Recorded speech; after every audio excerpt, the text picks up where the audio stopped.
The feared Achilles tear was confirmed yesterday. KD did, in fact, rupture his Achilles. He underwent surgery here in New York on Wednesday. Durant took to Instagram to make the announcement, saying, in part, "My road back starts now.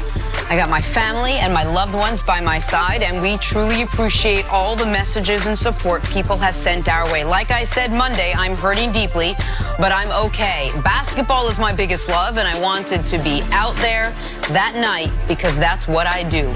I wanted to help my teammates on our quest for the three-peat." Well, Steve Kerr spoke yesterday and defended the decision to clear Durant to play. Kevin checked all the boxes, and he was cleared to play by everybody involved. Now, would we go back and do it over again? Damn right.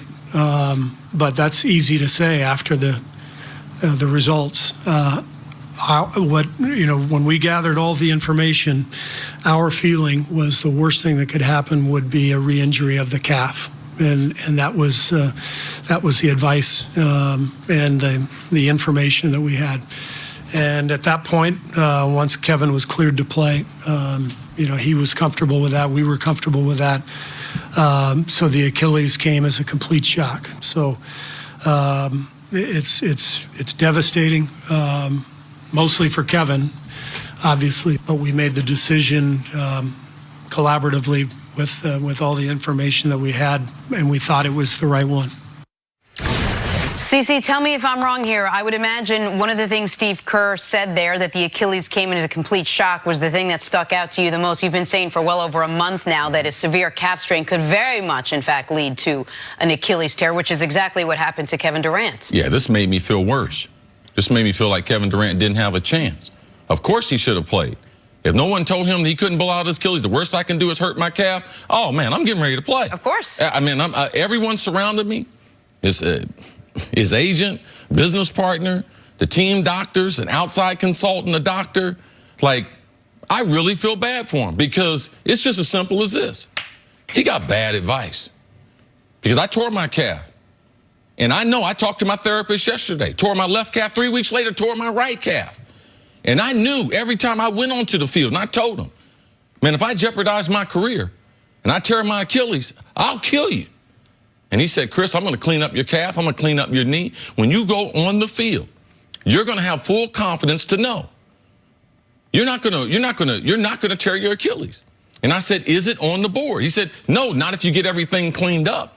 And it has a lot to do with things behind the knee. It's not only the calf muscle, but you have to clean to make sure that there's no inflammation, that the Achilles is not stressed out.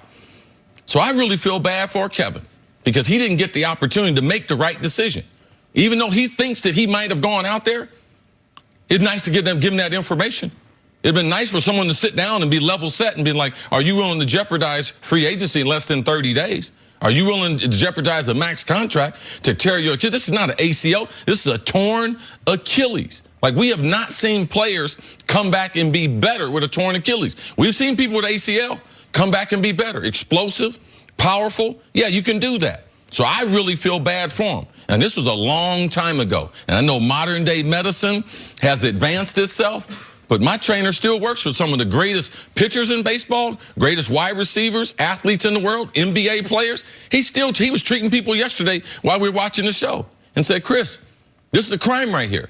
It's a crime that one of those doctors did not tell him, if you do not clean up the calf, the Achilles will be stressed out and he will be jeopardizing everything by going on the court. And he said, Chris, I would not let you play unless you could practice for at least a week. I prefer 2. But you need to be on the court and challenge yourself in a practice setting before you go into game action. So I feel awful that they did this and he didn't have the information that he could have made whatever decision. And if Kevin Durant, like a lot of athletes, decide to do that, I can live with that. But man, we need the information. Well, that's what's baffling about this, is because Steve Kerr, who is a man I trust, a man I have enormous respect for on and off the court, he came out there, and if he'd have said, listen, this is professional sports, we're going for a championship, we did not think it was likely that Kevin Durant would tear his Achilles, but of course we know it's a possibility. We told that to Kevin. The doctors told us it was a 2 out of 100 shot. Kevin talked to his agent, talked to another doctor, and they made the decision they're going to go out there and, you know, we spun the wheel and got unlucky. That's one thing. But that is not what he said. What he said was, essentially what he said was, this was as shocking to us as if in that game he'd have torn his labrum because they had nothing to do with each other. And how can that be what your medical team says?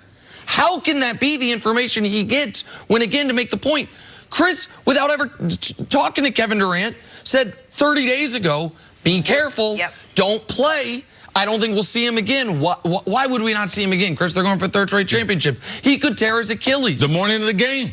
The morning of the game, 33 days into it, said, I don't think he's going to play tonight. He could tear his Achilles. How can he know? And the doctors don't. Two things came to mind. One, you mentioned risking free agency. Even if Kevin Durant had a lifetime contract, 10 years, he's risking his basketball destiny. Yes. He wants to become the all-time scoring champion. He wants to go down in history as one of the 5 greatest players ever. I'm not saying that's off the board. No, but now he's a year behind. And everything is altered now because of this. And the one other element that I couldn't help, Jenna, but think about Kawhi Leonard. And the pressure on Kawhi, the doctors are telling us this, the doctors are telling us this. And Kawhi's had some interesting comments about this, about what it's like to know how you're feeling, have other people not understand it. You now understand maybe why some of KD's teammates were whispering, why isn't he back? If they also thought, the worst that can happen to you, man, is you already have a calf strain. Who gives a damn if you have a worse calf strain? Come play. If that's what they thought, then of course he's going to go play. But how could that be the information that he receives and that he makes his decision on? And the worst part is that he received it from the trainers and the doctors and his team and everyone around him, and they made that collective decision. And even the thing that was more incriminating, before the game, with very, very limited, no practice time 5-on-5, playing 2-on-2 and 3-on-3, Steve Kerr said these words, there is no restriction on his minutes. And that right there is just idiotic, naive, criminal. He hadn't spent any practice time. How can you put him on? He don't have no pitch count. He could play 40 minutes. Right. Well, it looked like they was getting ready to put it on his back. So, man, I mean, they messed this up. Now it's just a matter of, will they ever fess up to it? Can I ask you real quick before we go? Do you think what Steve Kerr said right there is the honest-to-God truth? That in that organization, everyone was shell-shocked that this resulted in a torn Achilles. That nobody thought, guys, he's risking his Achilles. I was given Bob Myers benefit of the doubt because he was a college basketball player. He might understand.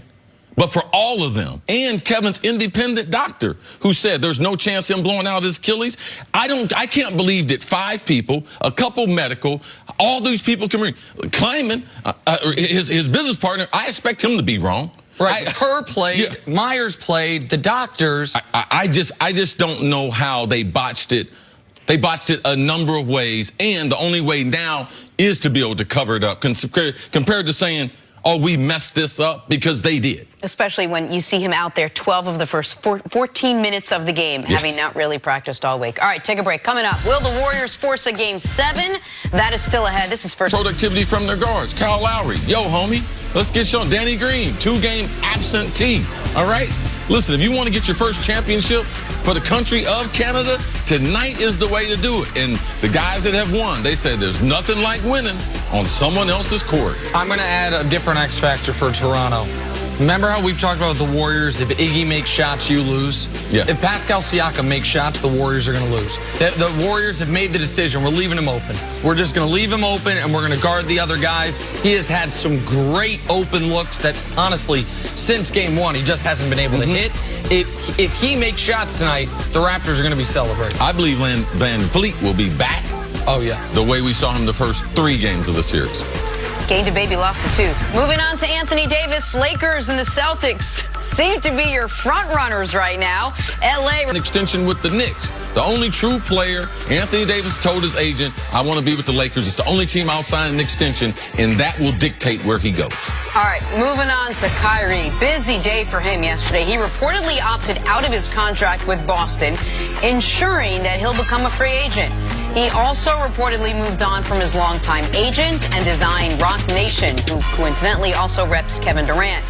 Nick, what does all this mean for where Kyrie ends up next season? I don't think it tells us much about where he ends up. I understand Rock Nations and the ties to Jay-Z. Jay-Z, obviously, the initial ties to the Brooklyn Nets, but I don't think those are necessarily correlated decisions. I think it shows a very savvy move by the folks at Rock Nation, doing what I think more folks should do in the agent business when you're dealing with a superstar that's going to get a max contract. We're going to waive the commission on your player deal and just take commission on your marketing money, and it's a bad beat for Kyrie's longtime agent, 2 weeks away from a major payday that now he's not going to get. Yeah, I don't think this steers him to Brooklyn. I believe it's a two-team race between the Knicks and Brooklyn because he wants to be on the East Coast. He's from the East Coast. But if I'm with an agent and he's got a brother that works for a team, you can believe that we've talked about it.